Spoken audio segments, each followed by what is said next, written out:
On this day, 16 years ago, a man named Josh Powell, who lived in West Valley City, he showed up. He was a suspect in the disappearance of his wife, Susan Powell, a couple days earlier. So anyone who was living in Utah following the news at the time probably remembers this. December 7th, Monday morning of 2009, Susan Powell, her husband Josh, their two kids, Charlie and Braden, are reported missing. And it sets off what became just an international media fury surrounding this case. West Valley City Police very quickly honed in on Josh Powell, who showed up later that afternoon with his two boys in the minivan that the family owned, saying he had no idea where his wife was. He believed she would have gone to work. Susan's never been found. And so on December 8th, the following day of 2009, West Valley City Police interviewed Josh Powell. Very clear from this interview that he is playing games with them. He's not being forthright and honest. And probably that they suspect him as very much that so. He's more than just a person of interest. Very much so. I think there was, from conversations I've had with people involved in the case and all the documentation, he was a suspect. He was the suspect. Right. And at the end of this interview, the detective who was leading the investigation basically tells Josh, I'm serving a search warrant on your vehicle. I'm serving a search warrant on your home. You're free to go. You're not under arrest, but I have your car and I have your house. And Josh Powell sits in the lobby of the West Valley City Police Department for several hours. He finally goes across the street, calls a cab, takes that cab to the Salt Lake City International Airport. He rents a car, and then he is gone for 18 hours. Nobody knows where he was during that time. He didn't fly, though.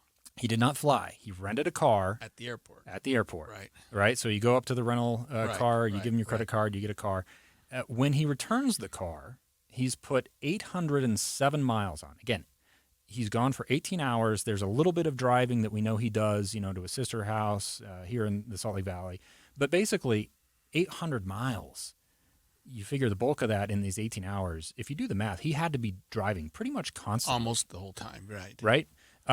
So an interesting thing happened when I was reporting on this story, Greg, and I want to get your take on it because later on in the investigation, the West Valley City Police Department, they've done everything they can think of to try to find Susan and to try to build a case against Josh. They haven't got there. We heard from Sim Gill earlier, the Salt Lake County District Attorney earlier, about the process, the screening. The detectives had repeatedly gone to the DA and said, here's what we got. We would like to arrest Josh. And they're being told, no, you don't have a body. Don't have enough. You don't have a case, right? Right.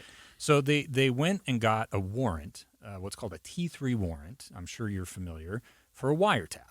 Oh, yes, right. And the idea is they're going to listen to Josh Powell and his dad and his brother, Michael, their private conversations, and hope that they say something in these phone calls that leads them to evidence. Sure. Right?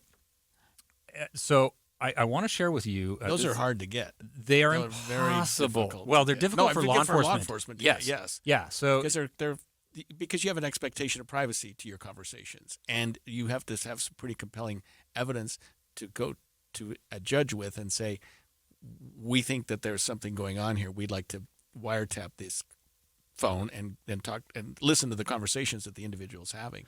And because of that privacy that you mentioned, like, as I understand it, and tell me if I'm wrong, the law enforcement agency has to do everything else first. Sure. Something I guess they call exhaustion. Right. Right. And so in this case, like, it's very clear they've tried a lot of things. They've not been able to get there. So this is kind of the Hail Mary pass. Right. We're trying to get this evidence, and we've done A, B, C, D, and E. We're at a dead end. Can we get this? We there's nothing else we can do to get this evidence except perhaps get this phone tapped. So a lot of people probably don't know that this was taking place during a very pivotal moment in this investigation.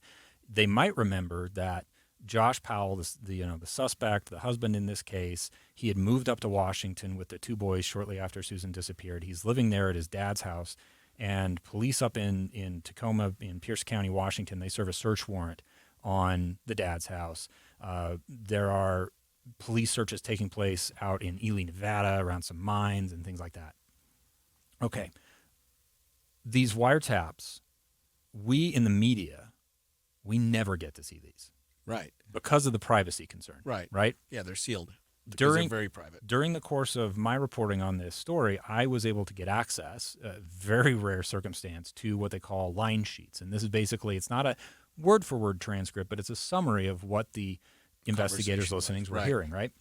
Right. The reason they're so private, obviously you know this, is because you've got a suspect who you can listen to, but then you've got other people who, I mean, they're not suspects in a crime. Maybe. Right. I mean, so you're intruding on their privacy as well. You're sweeping up a lot of information. Right.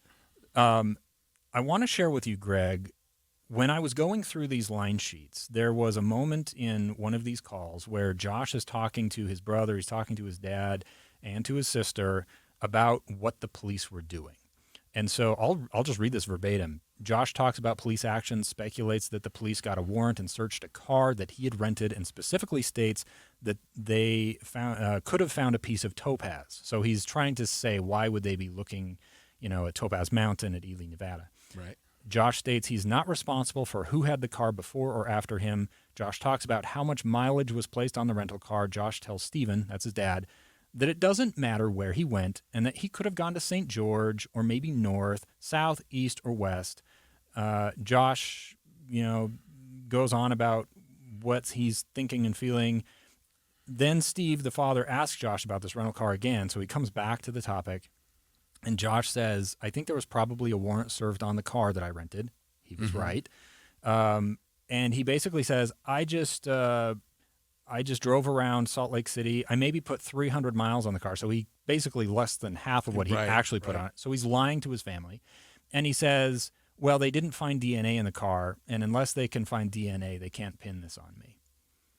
Wow. Later on in another part of the conversation, he says during this period of 18 hours when he was missing in this rental car, he was seen by a gas station attendant and was very memorable. And we've never heard from that person.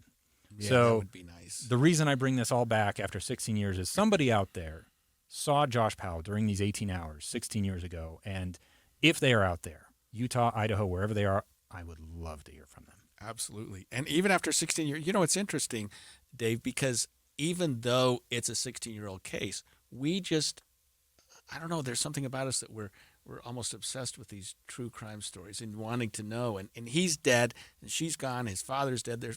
Police probably assume there's no one that's ever going to be charged with this now. But wouldn't you like to know I would. A little bit more? Yes.